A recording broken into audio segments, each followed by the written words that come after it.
அஸ்ஸலாமு அலைக்கும் வரஹ்மத்துல்லாஹி பரகாத்துஹு. பிஸ்மில்லாஹிர் ரஹ்மானிர் ரஹீம். அன்பான சகோதர சகோதரிகளே, எல்லாம் வல்ல அல்லாஹ்வின் நல்லடியார்களே, இன்று நாம் காண இருக்கும் தலைப்பு நோயற்ற வாழ்வே குறைவற்ற செல்வம். தூய்மை ஈமானில் பாதியாகும் என்று அல்லாஹ்வின் தூதர் ஸல்லல்லாஹு அலைஹி வஸல்லம் அவர்கள் கூறினார்கள். தூய்மையற்றவன் தூயவனை நெருங்க முடியுமா? இறைவனுடைய நேசர்கள், ஞானிகள், பக்கீர்கள் என்று தங்களை கூறிக்கொள்பவரிடத்தில் துர்நாற்றத்தை தவிர தூய்மையின் வாடையை நம்மால் நுகர இயலாது.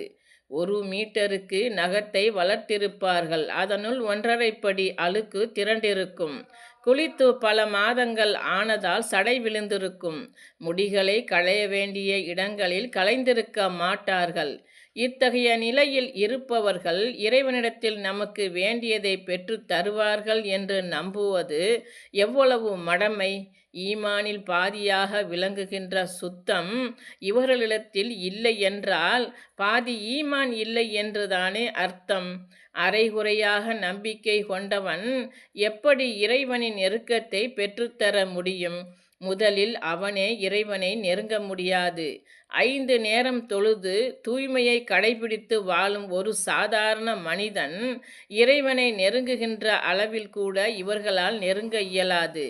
அதிகபட்சமாக 40 நாட்களுக்கு மேலாக நகம், அக்குள் முடி, மர்மஸ்தானத்தில் உள்ள முடி, மீசையின் முடி ஆகியவற்றை வெட்டாமல் இருக்கக்கூடாது என்று நபி ஸல்லல்லாஹு அலைஹி வஸல்லம் அவர்கள் கூறினார்கள். இந்நிலையில் தூய்மையின் மறுவடிவாய் திகழ்கின்ற பெருமானார் ஸல்லல்லாஹு அலைஹி வஸல்லம் அவர்களுக்கே கொடுக்காத மரியாதையை இந்த அழுக்கு உருண்டைகளுக்கு கொடுப்பது மிகவும் விசித்திரமானது. மீசை நகங்களை வெட்டுவதிலும், அக்குள் மற்றும் மர்மஸ்தானத்தில் உள்ள முடிகளை களைவதிலும் எங்களுக்கு நேரம் குறிக்கப்பட்டது. இவற்றை அதிகபட்சமாக 40 நாட்களுக்கு மேலாக நாங்கள் விட்டுவிடக்கூடாது என்று வலியுறுத்தப்பட்டது. அறிவிப்பவர் அனஸ் பின் மாலிக் ரலியல்லாஹு அன்ஹு. நூல் முஸ்லிம் 431.